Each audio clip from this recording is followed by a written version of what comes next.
Assalamualaikum warahmatullahi wabarakatuh. Selamat datang di channel Donghu Animation. Apa kabar kalian hari ini? Kami doakan semoga dalam keadaan sehat dan bahagia selalu. Masih bersama admin Om Sambuluan yang masih gemar menonton anime. Pada video kali ini kita akan coba kembali bahas Battle to the Heaven episode terbaru dengan fakta menarik yang akan hadir di minggu-minggu ini. Kita kasih dulu dengan Xiaoyan yang akhirnya memberi nama Ratu Medusa dengan nama Cailin, dan Han Feng akhirnya meninggalkan warisan untuk Xiaoyan dengan harta yang bisa digunakan untuk membodohi ratu kembali.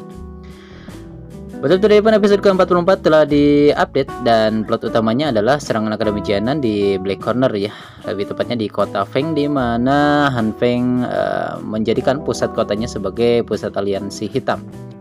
Tapi perlu disebutkan bahwa selama 2 tahun Xiaoyan terjebak di bawah menara api pembakaran, tidak hanya kekuatan Xiaoyan yang melambung, tapi kenyataannya bahwa Han Feng juga diam-diam melangkah ke tingkat setengah Douzong. Dengan kata lain, Han Feng pada tahap ini cukup untuk menyaingi kombinasi tetua emas dan perak. Sebelumnya bagi teman-teman yang bertanya bagaimana kekuatan antara tetua emas dan tetua perak, bisa dikatakan di sini bahwa Han Feng memiliki modal untuk bersaing dengan dua tetua ini. Apalagi Han Feng mempunyai kekuatan dirinya sendiri, jadi tidak ada limit batas waktu, dan juga ditambah dengan api surgawi yang dia miliki. Jadi sudah jelas bahwa tetua emas dan perak tentu saja mungkin masih tidak bisa mengalahkan Han Feng pada saat itu.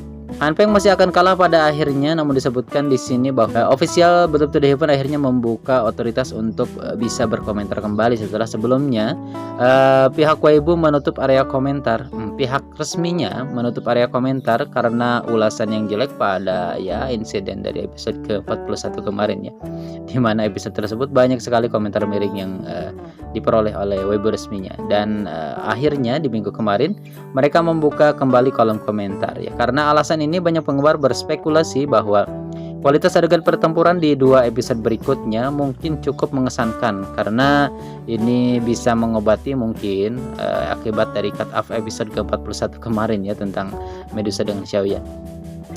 Sepertinya Battle to the Heaven memang merasa sedikit tersinggung dengan komentar dari netizen, meskipun bagi netizen yang cerdas pasti tahu bahwa sepertinya Battle to the Heaven pada awalnya memang tidak berniat demikian. Namun karena situasi akhirnya ya seperti itulah yang kita dapati sekarang ya. Kita masih berharap bahwa dimana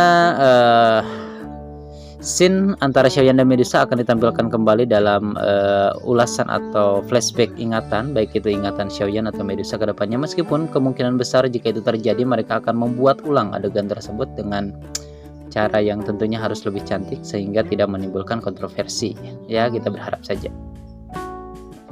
Dan karena mereka sudah membuka kolom komentar, sepertinya mereka cukup yakin dan punya kepercayaan tertentu dalam kualitas produksi plot selanjutnya.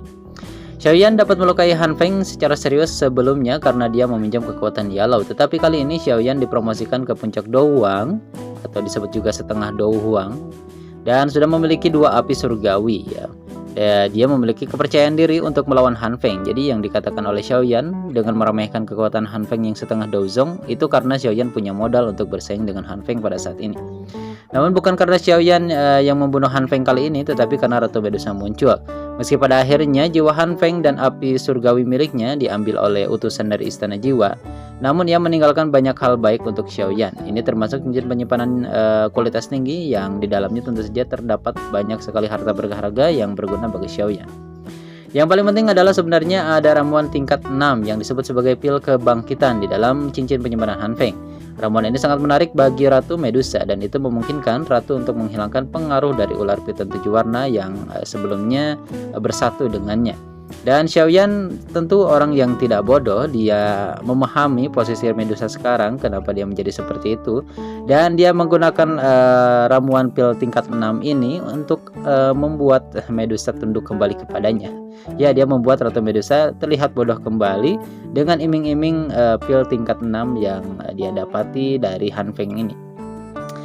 Dan disinilah Xiaoyan mencapai kesepakatan dengan Ratu Medusa, di mana Xiaoyan akan memperbaiki pil untuk Ratu Medusa dalam jangka waktu 1 tahun, dengan syarat Ratu akan terus mengikuti Xiaoyan sebagai pengawalnya dalam 1 tahun dan tidak bisa memiliki niat membunuh terhadapnya selama 1 tahun tersebut.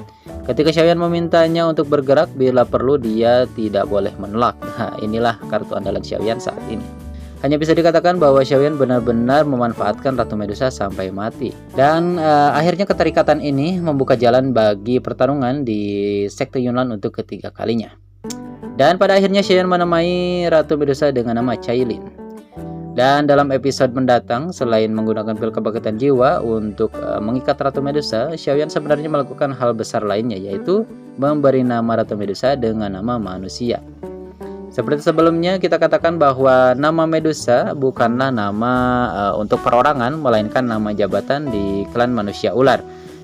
Dan sebagai pembeda atas gelar ratu yang dulunya merupakan ratu manusia ular dan sekarang telah menjadi manusia yang seutuhnya, maka Xiaoyan berinisiatif untuk mengganti nama Medusa menjadi Cailin.